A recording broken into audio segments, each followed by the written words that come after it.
Ring road વિસ્તારમાં ટ્રાફિકની સમસ્યા હંમેશા શહેરીજનો માટે માથાનો દુખાવો સમાન બની છે। રિંગ રોડ વિસ્તારમાં ઘણી બધી માર્કેટો આવેલી છે, જ્યાં રોજના લાખો લોકોની અવરજવર રહે છે, જેને લઈને પિકઅપ અવર્સમાં તો લોકોએ ટ્રાફિકને લઈને ઘણી સમસ્યાઓનો સામનો કરવો પડે છે। ત્યારે આ વાતને ધ્યાને લઈને સુરત પોલીસ, એસએમસી અને ખાનગી એજન્સી દ્વારા એક પાયલોટ પ્રોજેક્ટ હાથ ધરવામાં આવ્યો છે। રિંગ રોડ વિસ્તારમાં ટ્રાફિકની સમસ્યા હંમેશા શહેરીજનો માટે માથાનો દુખાવો સમાન બની છે।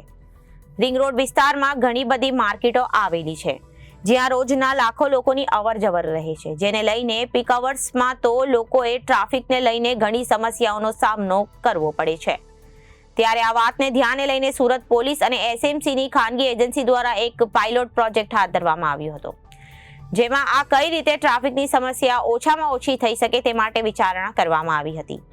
જેમાં આ વિસ્તારમાં વિવિધ એન્જિનિયરિંગ ફેરફારો જેવા કે રિક્ષા માટે પાર્કિંગ અલોટ કરવું, ડિવાઈડરો નાના કરવા, રોડ પહોળા થાય જેવા અનેક મુદ્દાઓ પર ધ્યાન આપવામાં આવ્યું હતું અને આગામી સમયમાં આ અંગે પગલાં ભરવામાં આવશે, જેથી કરીને આ વિસ્તારમાં ટ્રાફિકની સમસ્યા દૂર થાય અને શહેરીજનોને ફાયદો થાય। આ પ્રોજેક્ટ હાલમાં કિન્નરી સિનેમાથી લઈને દિલ્હી ગેટ સુધી હાથ ધરવામાં આવશે અને ત્યારબાદ શહેરના અન્ય વિસ્તારોમાં પણ આ રીતનો પ્રોજેક્ટ હાથ ધરાશે, જેથી કરીને શહેરીજનોના સમય અને ઈંધણ બંનેની બચત થઈ શકે છે।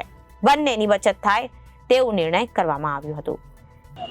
આપ સૌ જાણો છો કે માનનીય પોલીસ કમિશનર સાહેબ તેમજ અમારા ટ્રાફિકના જેસીપી અને ડીસીપી સાહેબની સૂચના અને માર્ગદર્શન હેઠળ સમગ્ર શહેરમાં ટ્રાફિકની જે સમસ્યાઓ છે એમાં ઘટાડો કરવા માટે અલગ અલગ કામગીરી હાથ ધરવામાં આવી છે। આજરોજ અમે કોર્પોરેશનની ટીમ સાથે રિંગ રોડ અને ટેક્સટાઇલ માર્કેટનો જે વિસ્તાર છે ત્યાં જેટલી પણ ટ્રાફિક સમસ્યા છે એ ઓછી કરી શકાય એના માટે ભેગા થયા હતા અને એક મિટિંગનું આયોજન કર્યું હતું અને ફિલ્ડ વર્ક માટેનું અમે યોજના બનાવી હતી, જેમાં કેટલા એન્જિનિયરિંગ ફેરફાર કરવામાં આવે તો કેટલી સમસ્યાઓ હલ થાય। આ ઉપરાંત રિક્ષા ચાલકોને પાર્કિંગ સ્ટેન્ડ એલોટ કરવા તેમજ રોડમાં જ્યાં પણ ખામીયુક્ત ડિવાઈડરો વગેરે છે બિનજરૂરી, એ દૂર કરવા માટેની સમગ્ર ચર્ચા કરી અને એનો ટૂંક જ સમયમાં સર્વે કરી અને તમામ સમસ્યાઓનું નિરાકરણ આવે એના માટે આજે મિટિંગ કરવામાં આવી છે અને ટૂંક જ સમયમાં એનો અમલ કરવામાં આવનાર। માર્કેટમાં આપ જાણો છો કે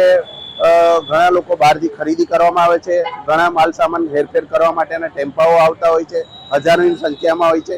એમને જો પૂરતી પાર્કિંગની વ્યવસ્થા કરી આપવામાં આવે તો જે વાહન ચાલકો રોડનો ઉપયોગ કરે છે એમને ઘણો એમાં ફરક પડી શકે એમ છે। અમે દરેક માર્કેટમાં એમાં સર્વે કરી અને ક્યાં ક્યાં કેટલું એલોટમેન્ટ પાર્કિંગનું થઈ શકે એ સર્વે કરી અને કોર્પોરેશનની મદદથી એ તમામ અમલ થાય અને પાર્કિંગ પ્રોપર મળે એના માટે અમે પ્રયત્ન કરશું ટૂંક જ સમય। Reporter Arvind Rathod, Janadesh news, Surat.